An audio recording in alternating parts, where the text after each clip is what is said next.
Well, as of now, we have executed commands, I mean, in the sense for scheduling jobs using crontab. So let's create a Python file and execute that particular Python file on every minute. Let's say we create a cron job that executes a Python file on every minute. So for that, let's create a Python file. So for this exercise, I mean this particular exercise, we need text editor, obviously. So yeah, here I am at my Kali folder. I will just create a file which is grid.py. So I just opened that.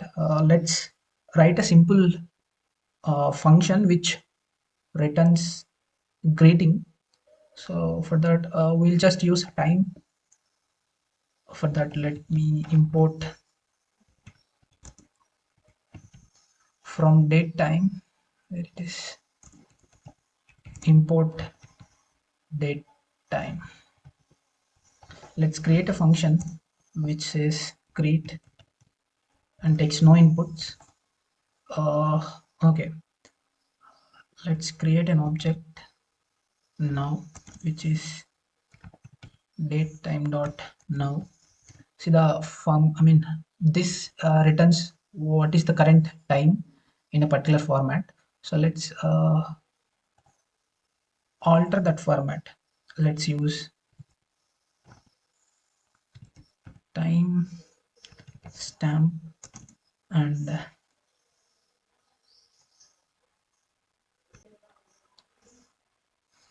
yeah, I'm just using this particular time format in order to format our time, which is we just created now.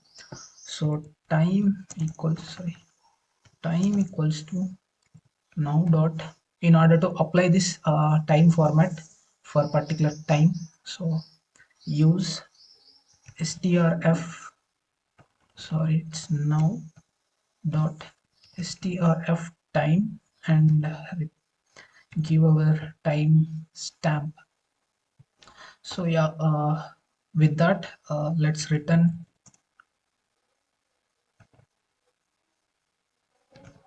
hey,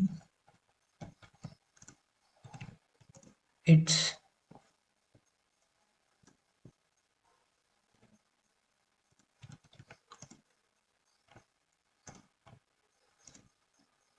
now. So this is the output that we are going to return from this function. So let's in the sense uh, let's print the function greet. So yeah, this is the function that we are going to execute. So let's use cron tab and let's list what are the cron jobs that we have. Yeah, we have only one job, so let's rewrite that job and cron tab hyphen e. So let's, so yeah, as we are using cron tab in our Linux home directory, and but our file is in Windows home directory, so we don't need to worry about that. We can just, if you want to execute any Python file, we just have to mention our Python, sorry, python, sorry, python. We just mention our Python interpreter, extension and name of that Python file that we want to execute. But as this particular file is present in the Windows home directory, we just need to give whole path. So the whole path looks like this.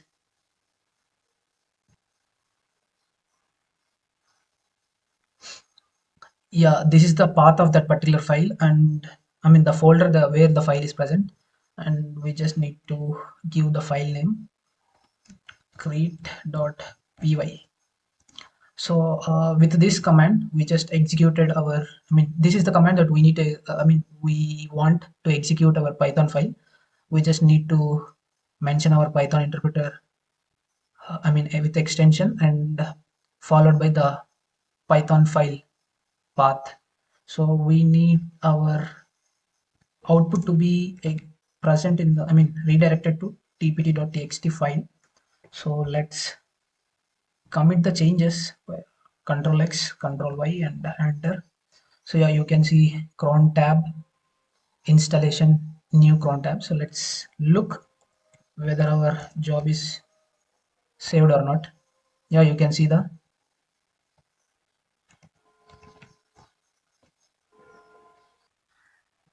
So let's check whether the Python file has been executing or not using, as we schedule it using cron tab. So let's cat tpt.txt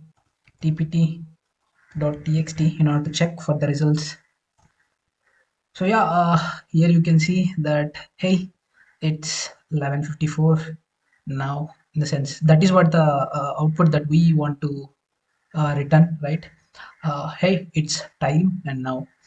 So that is what here it looks. So yeah, in order to,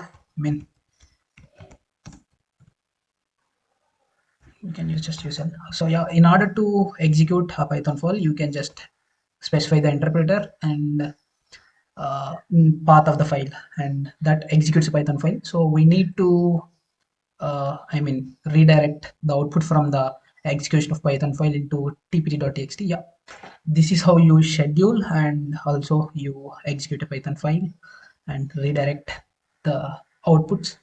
So yeah, with this I am sure that you are able to understand and even able to create your own cron jobs. So yeah, don't forget that if you leave this tab, or without stopping the cron services, it will be running all the time. So it's better to stop that. You can do that in multiple ways. A few ways. If you want to stop that, you can just uh, clear this from the cron tabs, or you can just use sudo service cron and stop. Yeah, it will again ask for the permission. Yeah, stopping periodic command scheduler cron. So let me use clear, and again let's cat. Just know the time is 12:03. So let's just cat whether our job is done. Yeah, it's now 12:03. It's just executed. So let's wait for a second. In the sense for a moment, for a minute.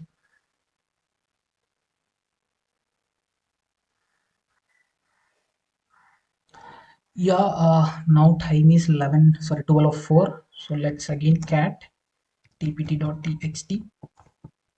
So yeah, the last job that executed for was at 12:03. So that means we have stopped our cron services. Yeah. Well, this is all. We just learned how to schedule a cron job and